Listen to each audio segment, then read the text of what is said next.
artimiausiai jūsų planai? Dirbti. Ruošiamės su kaimynė tekstilininkė Zinaida Vogelienė parodai. Kadangi Dailininkų sąjunga sienas duoda tekstilininkiai, o vidinė erdvė jau keramikai.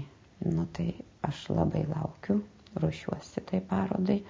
Noriu, kaip sakyt, panerti nuo visos buities, nuo visų rūpesčių, kaip į eketę po ledu, truputį ten kiek galėsiu patupėti ir išnerti su naujais darbais. Nes reikia menininkams tų parodų.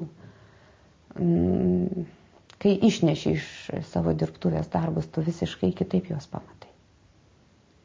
Čia tai jie tavo, kaip sakyt, kaip vaikai, kaip tu dirbi, rūpiniesi, tobulini, o jau išneši išbaigtą ir tada tik pamatai.